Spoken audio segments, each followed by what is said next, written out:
Shabbat Shalom. As we are now in the first month of 2024, allow me to ask you what might seem like a simple question. What's the story of the Jewish people? What's the story of the Jewish people? Some half-century or so after the 1967 war.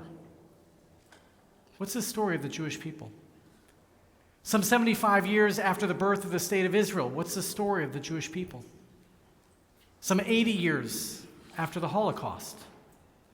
What's the story of the Jewish people? A little more than a century after the terrible upheaval in Russia and all of the anti-Semitism and pogroms that it caused. What's the story of the Jewish people? A little less than 2,000 years after the Beit HaMikdash, the Holy Temple, stood. What's the story of the Jewish people? 3,000 years after Jerusalem first became the capital. What's the story of the Jewish people?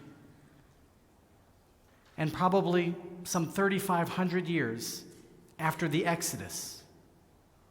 What's the story of the Jewish people? Now, I heard something interesting in the last couple weeks about the Urban Dictionary. I don't know if you're familiar with the Urban Dictionary. It's actually one of the top 500 websites in the United States. And in the Urban Dictionary, it gives you all sorts of definitions for slang words. So, for example, when Google first came into being, it existed in the Urban Dictionary before it existed in Webster's Dictionary, that when you want to search for something, it's called Googling it. And it appeared first in the Urban Dictionary. Well, did you know that in the Urban Dictionary, there's actually a new verb called Israeled? I-S-R-A-E-L-E-D. To get Israeled. Now, do you know what it means to get Israeled? To get Israeled is when you have something taken away from you of a lot of value, and the person who took it from you claims that they had it first, and therefore they get to have it. Another entry in the verb to get Israeled is when someone takes something away from you and they claim that they deserve it more, that they need it more, and therefore they have a right to take from you whatever they want. That's what it's called, to get Israeled. Is that our story? Is that the story of the Jewish people, that when we see something we want, we take it, and then we make up a reason why it should belong to us? Apparently 40,000 people think that it is. Because to get Israeled, the verb in the Urban Dictionary, was liked more than 40,000 times. For some people, that's the story of what it means to be the people Israel. So what's our story? This last week, we marked the first birthday of Kfir Bibas, the youngest hostage taken on October 7th. He was some 9 months old. And this last week, please God, he turned 1 year. Now, most of our children, when they turn a year old, they're now able to see colors instead of just black and white. And I'm not sure that Kfir has seen anything but darkness for the last 3 months. Most of our children at 1, we all have that image where they grab the birthday cake and they shove it in their face. I don't think Kfir got birthday cake for his first birthday. Is that the story of the Jewish people? Is that our story? What does it mean to be part of the people Israel? And especially as we celebrate these amazing young people becoming bar and bat mitzvah, and we train our children the knowledge and the skills to grow up and to become Jewish adults, are we doing a good enough job of teaching them not just the knowledge and the skills, but the identity of what it means to be a member of the house of Israel? What does it mean to be a Jew? What's our story? Now, in this week's Torah portion, Parashat Bo, we see the final plagues inflicted upon the Egyptians. And just before, of course, we achieve freedom. God begins setting out the mitzvot that we will have to fulfill, the commandments we're obligated to as we become free people and we enter the promised land. And the very first commandment God gives us upon our freedom is to set our own calendar. Because there's nothing more freeing than being in charge of your own time. At least that's what the retired people in the congregation tell me. The very first commandment is for us to set the calendar. God tells us about the redemption of the firstborn. And God goes on to give us a number of laws that we're supposed to fulfill upon our freedom, and then especially upon entry in the land of Israel. But in between slavery and those last 3 plagues, and in between freedom and the promised land, right in the middle of our Torah portion this week, right in the middle of Parashat Bo, is the very first Pesach, the very first Passover. And it actually took place in Egypt. And therein, God lays out all of these laws that we're supposed to follow in celebrating Pesach, in celebrating Passover. And I'll invite you to turn with me in your Eitz Chaim Chumashim to Exodus chapter 12.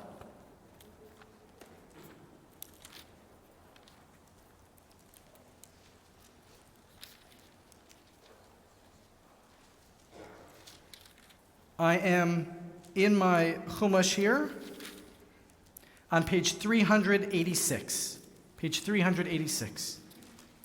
And after laying out all these laws of Passover, we are told, "You shall observe this holiday as an institution for all time, for you and for your descendants. And when you enter the land that the Lord will give you as God has promised, you shall observe this rite of Pesach, this rite of Passover." And then Moshe Rabbeinu, Moses, our teacher, continues, "And when your children ask you, 'What do you mean by this rite?' When your children look at all of the rituals and they study all of the laws and they look at all the symbols, and they say to you, 'Why in the world do we do all of this?' Here's what Moses tells us to answer. This is the Passover sacrifice to God, because God passed over the houses of the Israelites in Egypt when God smote the Egyptians, but saved our houses." What, according to Moshe Rabbeinu, what, according to Moses, is the central story of our people? That in our time of greatest need, God rescued us. In our time of our most suffering, we were not alone. God brought us out of slavery. God brought us out of our oppression, and God will bring us to freedom in the promised land. That's the central story of the Jewish people. Is that the story we hear when we read in the Urban Dictionary to get Israeled? No. Is that the story we understand when we talk about the youngest hostage, and we keep over and over again talking about the suffering that our people are experiencing right now in Israel? That also is not alone the story of the Jewish people. So what then is the story of the Jewish people? And in particular, as we celebrate Ariella and Eli becoming bat and bar mitzvah, and we as a community who've helped to raise them because they're amazing and their parents are amazing and their grandparents are amazing and have included us in their journey. What is the story we want them to know as they become Jewish adults? What is the story we want our children to know? It's a story of how, in our deepest, darkest times, not that we suffered, but that God brought us out of that suffering. We don't talk about our victimhood. We talk about our victory, even though we experienced this deep trauma in our lives. Similarly, as we think about the Holocaust, we don't just talk about the Holocaust. We talk about how the worst thing to ever befall the Jewish people, and it occurred in the middle of the 20th century, was followed immediately thereafter by among the best things to ever happen to the Jewish people, which is the birth of the state of Israel some 3 years after the Holocaust concluded. we don't just mark being victims. We talk about the transition from victimhood to victory. We talk about resilience in the face of trauma. We talk about building and securing ourselves. And I might go even a step farther. Because as our Torah will continue from this point forward, as our Moshe and God gives us these laws that tell us what it means to be free Jews, they teach us three things. You shall love the Lord your God. You shall love your neighbor. And you shall love the stranger. Because to be a Jew is to act in God's image. To be a Jew is to follow after what God does. And what does God do? God lifts the fallen. God feeds the hungry. God clothes the naked. So that when our children see all of these rituals that we observe, all of these laws to which we're commanded, all of these obligations that we're told to follow, and they say, why do we have to do all of this? The answer is because God was compassionate on us. And therefore, we have an obligation to be compassionate on others. Because God listened to the cry of those in need, and therefore we have an obligation to listen to the cry of those who are in need. And because God, in God's special relationship with the Jewish people, took note of our ancestors, we especially have to take note when our brothers and sisters are suffering. This is what it means to be a Jew. This is the story of our people. Right now, our brothers and sisters in Israel are experiencing terrible trauma. We have to hear their cries, and we have to get out of our own comfort to ask how we can help. We have to sacrifice of our own resources to lift them up, the same way that God brought us out of slavery thousands of years ago. Because that is the story of the Jewish people. And in addition, we have to help our brothers and sisters in Israel ask the question, what's next? How do we build a Middle East that's full of peace and compassion and that helps lift the whole world?